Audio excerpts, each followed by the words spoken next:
Good morning, YouTube. This is take number 3. I'm not used to filming, and those dang YouTubers make it look so easy. I've had some coffee, and I apologize in advance for how many times I say, if I apologize in advance, you can't make fun of me as much.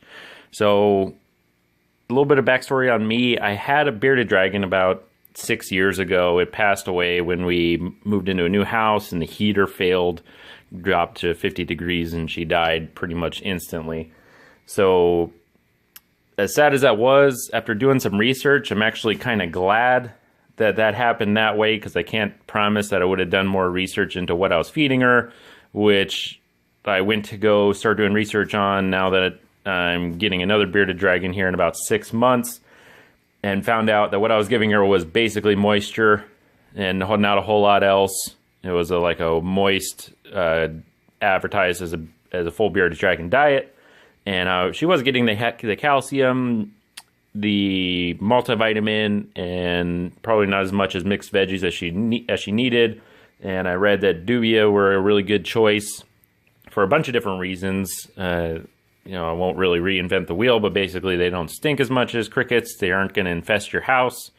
If they get out, they won't really reproduce. They might be able to survive if your house is over 70 degrees, but they won't reproduce at that temperature. You need supplemental heating, which I plan on providing with this dome light and a thermostat to keep it somewhere in the mid 80s to low 90s. So they won't bite your reptile if your reptile doesn't eat them all and you leave them loose in the cage. I don't plan on doing that, but that is an option for you. They are much easier to keep and longer lived. They aren't going to climb the sides of a container, like some of your other cockroaches, and they're easier on me to keep. I'm not crazy about bugs, and these are far enough removed from your standard cockroach-looking thing, bugs, that they're easier to handle, slower. The males can be a little bit faster, but not too bad. But you're not going to see me stick my hand in a tub full of Turkish red runners or grab any bugs outside or anything like that.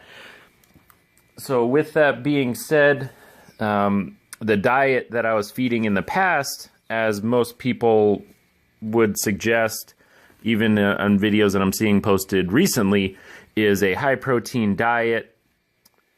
And that goes back to that I was slowly killing my bearded dragon. That high protein diet, I found the best quality, highest protein cat food I could find. Found fish food, a couple other things, and mixed it all together. And that is just basically throwing all that junk into your bearded dragon, as well as causing excess uric acid to build up inside of the dubia, which then gets absorbed into the bearded dragon, and they have kidney issues and a bunch of other stuff that's obviously less than desirable. So the diet I will be feeding my dubia is a mixture of a couple different items over here. So some shredded wheat, Quaker oats, some bee pollen, Timothy hay, and some alfalfa. So I'll be posting links in the description for where I learned about the excess buildup of uric acid, and as well as a link for the basis for this formula for the Roach Chow, just because I'm trying to better mimic what they try and eat in the wild, and what's healthy for the roaches is in turn healthy for the bearded dragon. So I bought off of eBay a package of 21 females and 7 males, as well as 40 large nymphs. They arrived in a box, loose in a box, not even packaged inside of the box in any kind of deli containers or anything like that. There was no air holes or any kind of ventilation. It was just over 90 degrees, but my mailbox was in the shade. So the issue wasn't really with packaging, it wasn't really with shipping, but with packaging. And I hit up the guy, and he said he wouldn't cover it because it was over 90 degrees. I only received probably 15 females, 5 males, and probably like 15 large nymphs. So I was pretty upset that A, they all died, B, he wouldn't cover the return, and C, that I didn't get all the roaches that I ordered. So I plan on selling off these guys anyway. And it's going to happen a lot sooner than I planned because I reached out to a nice gal on Craigslist who is selling roaches. I requested to buy the 28 like I had already planned, and she offered to sell me a colony pretty cheap. So instead of waiting for 6 months for a breeding pairs of 28 roaches to build up a colony, I have an insta colony. So I'm going to have to start selling these off soon. What I plan on doing, packaging them correctly, shipping them out. If a heat pad or ice pack is needed, we'll work out something, as well as if some water crystals and some Roach Chow are needed. It doesn't really make sense to go out and buy all this stuff if you're just going to keep a small amount of roaches and feed them off, or if you're just going to have a breeding pairs of 21 females to 7 males, and you'll feel like buying a whole colony. That it doesn't make sense to go buy all this stuff if it's going to take you forever to go through even an amount as small as what's in this shaker cup. As well as I would be willing to work out stuff, any range in between, as up to selling off a whole colony where you just got to add a heating element. Again, I'm just using the heat lamp and thermostat. The under the tank heaters seem to work pretty well for people. I just come from a reptile keeping era where they weren't really reliable, and I'm just not comfortable with them yet.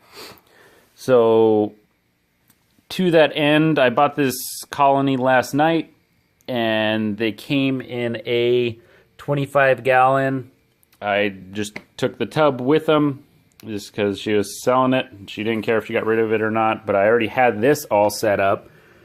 A 45-gallon Sterilite, and it might be a little too wide because the racks start falling. I have about 10 or so egg crates wide, and they kind of fall into each other because it's so wide from one wall to the other. But I got this size because I figured I could put 2 different racks of egg crates, maybe even one to one side, temperature gradient, and then just put the food in the middle. And I got some screen. I did hot glue and silicone just for added peace of mind on the side there, and I'll take the duct tape off. And then I did it again in the roof. Maybe made the roof one a little too big, but I have a pretty high wattage bulb in there, so I'm not too concerned. And I'll have the thermostat on as well. And if this formula doesn't work, I'll just buy a new tub and kind of sort that out. But what surprised me after buying these is my colony that I had previously didn't get this big. And I didn't have it long enough to generate this much frass and other food particles and stuff like that. On the left side, it's at least 1.5 inches to 2 inches thick. There's a lot of them hiding in here. But what kind of surprised me was the lack of odor. I know people have talked about them not really stinking, but I hadn't had any proof, first-hand proof anyway. Last night, it kind of stank a little bit. Kind of had the closest description is pretty accurate of an earthy smell that I've heard people describe it as. It's not offensive. It's just, okay, there is an odor being generated and it does smell kind of earthy or something. It's not offensive. And with this much frass, especially in like a cricket container or something like that, that would just, make you run out of the room. So I'll be cleaning this up, obviously, but I just wanted to touch on that before I transfer them and or clean it up and leave them in here, is that the odor for how much is in here, and I wouldn't let my own get to this level, but the odor doesn't smell that bad, which I found kind of shocking.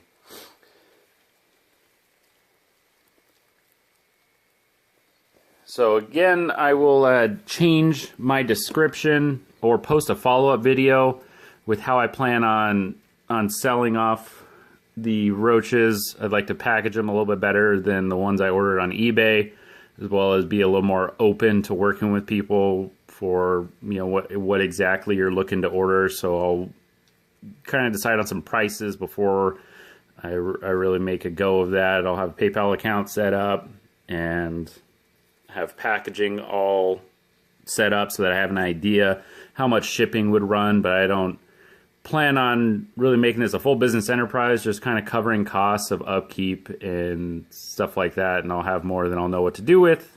I already do, because I don't even have a reptile yet. So won't have one for about 6 months. So thank you guys for watching. Have a good day.